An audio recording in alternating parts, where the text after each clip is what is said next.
Ethereum was built to be a sort of new and improved version of Bitcoin and to do things that Bitcoin couldn't do. The original aim with Ethereum was to create not just a decentralized money, but essentially a decentralized global computer that could do computational problems. Ethereum has its own currency, Ether. The Ether, though, are really there to serve as sort of gas for the computations that are going on this network of computers that are running Ethereum.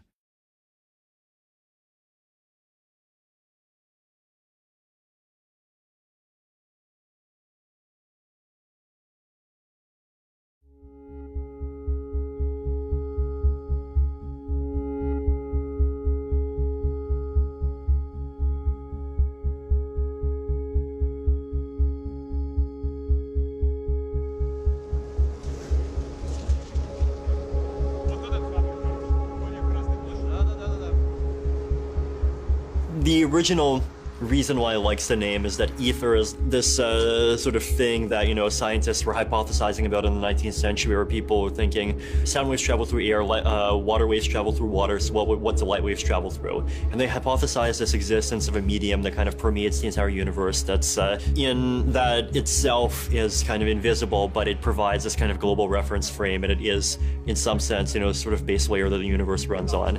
And I actually felt that was a kind of fitting analogy for what I wanted to do.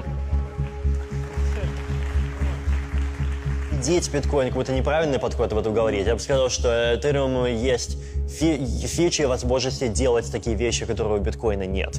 То есть это так же, как сказать, что там может ли там телефон победить апельсин.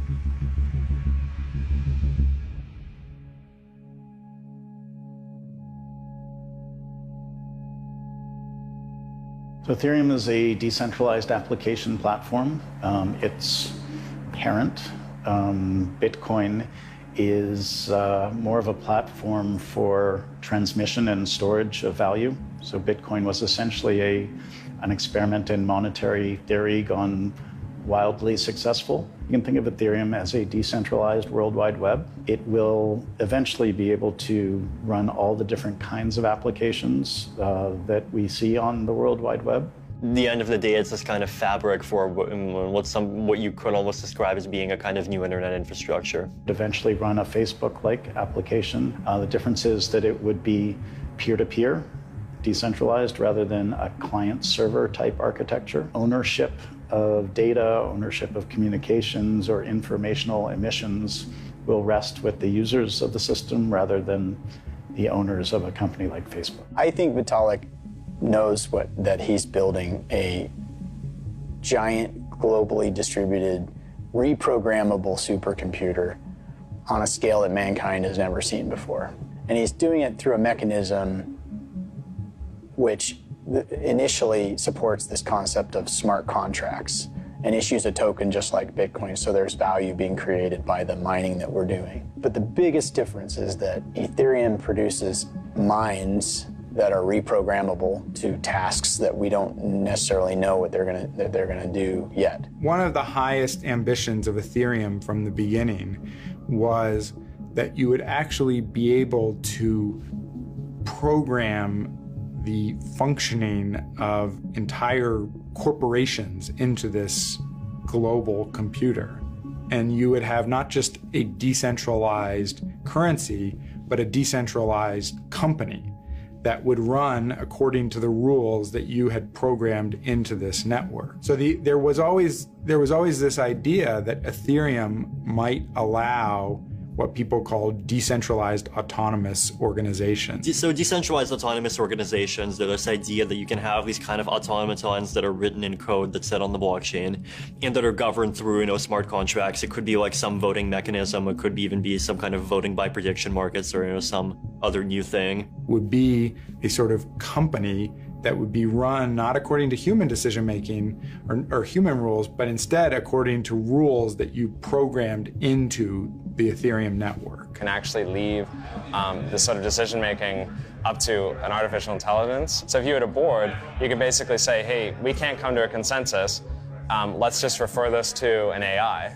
And everyone just delegates their vote to the robot, and then the robot just makes the decision for them. And then eventually you could imagine that many boards are just run by AI and occasionally intervened by humans. DAO attracted something like $150 million in the course of a little over a month. Basically, you know, on the first days that it was operational, you had this attacker who came in and managed to take advantage of the contracts in a way that basically siphoned about half of the money into an account under the control of the attacker. The one saving grace in this attack was that the money that was siphoned off, because of the way the DAO was written, couldn't be used for 30 days. And so it began this countdown to try to figure out how to stop the attacker from getting control of the $60 million. And so we have this time in order to determine whether we're going to do something about it or whether we're just going to let it go. I don't think that Ethereum has the balls to leave the theft as is. They're talking about hard forking the entire blockchain. It set off this really pretty philosophical debate about how to deal with a problem like this in the realm of smart contracts and virtual currencies. And one of the great attractions of the blockchain technology and of Bitcoin and Ethereum was that this record of transactions going back in time could never be changed.